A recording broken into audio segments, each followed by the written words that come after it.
Приветствуем! Сегодня у нас тема, которая часто вызывает путаницу у любителей хорошего звука. Апсэмплинг и апскейлинг. Да, термины похожие, но суть разная. Особенно если хочется выжать максимум из аудио, в том числе и из старых записей. Вот именно. Попробуем разобраться, в чем же разница и есть ли реальная польза. Особенно вот эта идея с восстановлением ультразвука. Да, наш анализ как раз коснется и основ цифрового аудио. Посмотрим, как это все работает. И поддержите нас лайком и подпиской, чтобы мы раскрывали еще больше секретов качественного звука. Пишите комментарии, с чем вы согласны или нет. Пишите в комментариях ваши вопросы. Информация в этом ролике максимально сжата. Ничего лишнего, поэтому обязательно смотрите до самого конца, чтобы не пропустить ничего важного. И если будет интересно, поделитесь ссылкой на видео с друзьями.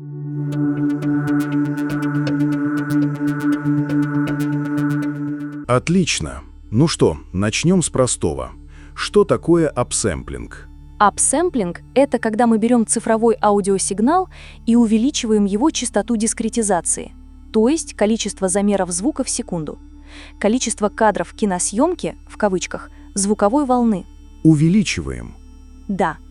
А оверсэмплинг — это, так сказать, частный случай, когда мы увеличиваем частоту кратно, в 2, 4, 8 раз. Ширина сигнала на выходе остается такой же, как и на входе, а остаток более широкой выходной полосы заполняется пустотой. В идеале.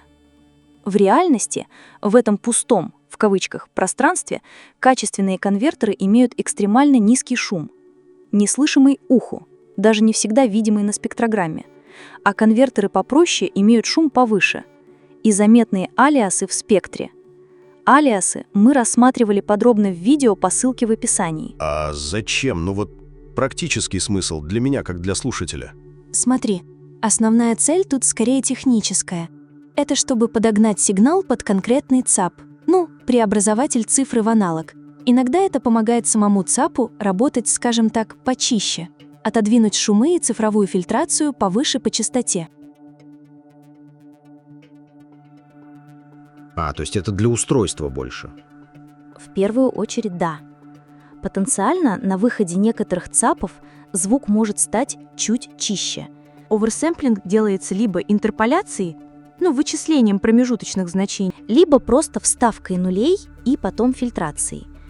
Правильно сделанный фильтр, кстати, самый лучший интерполятор, считай идеальный. Так, подожди, но это же значит, что новой информации в звуке не появляется?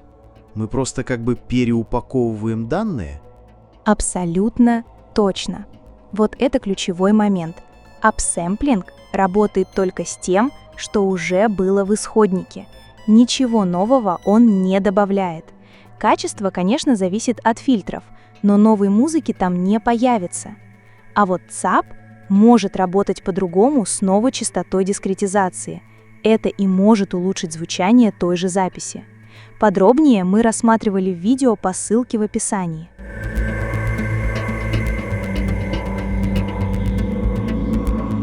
Ясно. С этим понятно. А вот теперь апскейлинг. Тут, я так понимаю, все сложнее и интереснее. Вот есть плагин AUI Audio Upscaler. Что он такого делает? А вот тут, да, начинается самое интересное. Апскейлинг, по крайней мере в реализации вот этого AUI Audio Upscaler, это совсем другая история. С ним при апскейлинге не просто частота дискретизации меняется, он пытается предсказать и реконструировать информацию в ультразвуковом диапазоне, выше 20 кГц. Что? Реконструировать то, чего там не было? В исходном акустическом сигнале было, а на записи уже не было. В стандартном CD-формате, например, все, что выше 20-22 кГц, просто отрезано фильтром. А этот плагин пытается это достроить. Достроить? На основе чего? Это же как додумывание получается. Насколько это вообще может быть близко к оригиналу? Хороший вопрос. Он анализирует существующий сигнал. То, что мы слышим от 0 до 20 кГц. гармоники, структуру звука. И на основе этого анализа с помощью своего алгоритма, он называется альфа-У, генерирует предполагаемый спектр выше 20 кГц. Насчет точности к оригиналу тут сложно сказать. Это скорее предсказание, реконструкция. Сами разработчики говорят, что цель не только техническая, но и сделать звучание более приятным.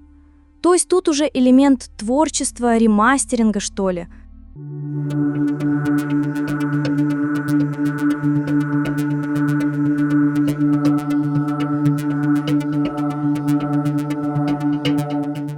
Более приятным. Это интересно. Но все равно главный вопрос – зачем? Зачем нам этот ультразвук, если наши уши его не воспринимают? Где тут польза? Да, напрямую мы его не слышим, это правда. Но тут в дело вступает наша аппаратура, усилители, колонки. Они не идеальны, и вот в них возникает так называемые интермодуляционные искажения. Это когда звуки на разных частоты взаимодействуют друг с другом. Взаимодействие уже внутри нелинейного усилителя или динамика. И в результате этого взаимодействия могут появляться новые частоты, которые уже попадают в слышимый диапазон. Понимаешь? Ага. То есть эффект не прямой, а косвенный, через искажение самой системы. Именно, косвенный. Теоретически это может добавить звуку, как говорится, воздуха. Сделать тембры побогаче, объемнее. Как рябь на воде от камня. Сам камень уже под водой, а волны расходятся. Вот ультразвук — это как тот камень. Любопытная теория. А какие-то особенности есть у этого плагина? AUI Audio Upscaler. На что обратить внимание? Давай посмотрим. В настоящий момент работает только с файлами 44,1 кГц на входе. И этого достаточно, поскольку записи, сделанные в высоком разрешении, и так содержат ультразвук. Обязательно нужен основной конвертер, AUI-конвертер. И сам алгоритм, альфа-У, очень требовательный к процессору. Конвертация идет не быстро. Результат, конечно, зависит и от железа, и от ушей, и от опыта слушателя. Подробнее о технологии можно посмотреть по ссылке в описании.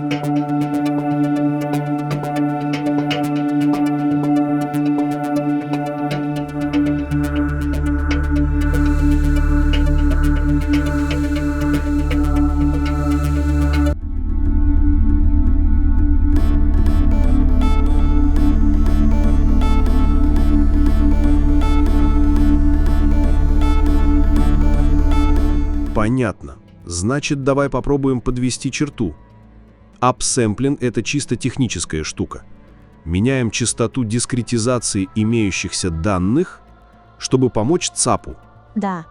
А апскейлинг, вот этот конкретный от Audiophile Inventory, это попытка, скажем, умной реконструкции добавить недостающие высокие частоты, которых не было на основе анализа того, что есть. Именно. Апсэмплинг про формат и фильтрацию. Апскейлинг — это уже про генерацию нового контента, про попытку улучшить или, скажем так, ремастерить звук, надеясь на эти вот эффекты интермодуляции в аппаратуре. То есть апскейлинг — это такая довольно амбициозная попытка выйти за рамки ограничений, например, CD-качества. Да, совершенно верно. И тут, знаешь, возникает интересный вопрос уже такой философский, что ли. Если алгоритм стремится не просто к реконструкции, а к более приятному звучанию, то где тогда граница? Что мы получаем в итоге? Наилучшее предположение об оригинале или уже некую новую художественную интерпретацию звука, созданную автором алгоритма? Это реконструкция или уже творчество? Вот над этим стоит подумать. Друзья, если этот выпуск помог вам лучше разобраться в работе с аудио и открыл для вас что-то новое, для нас это лучшая награда. Не забудьте поставить лайк этому видео. Это небольшой, но очень важный жест, который показывает, что мы на верном пути. Также пишите комментарии, если с чем-то не согласны или наоборот все, как вы и думали. Пишите в комментариях ваши вопросы. И если было интересно, поделитесь ссылкой на видео с друзьями. А чтобы не пропустить наши следующие выпуски, полезные советы и увлекательные погружения в мир звука, подпишитесь на наш канал. Это не просто кнопка, это ваш шаг к тому, чтобы стать частью нашего сообщества, где мы вместе исследуем новые технологии и делимся знаниями. Подписываясь, вы не только поддерживаете нас, но и обеспечиваете себе доступ к эксклюзивному контенту, который поможет вам достигать еще больших высот в работе со звуком.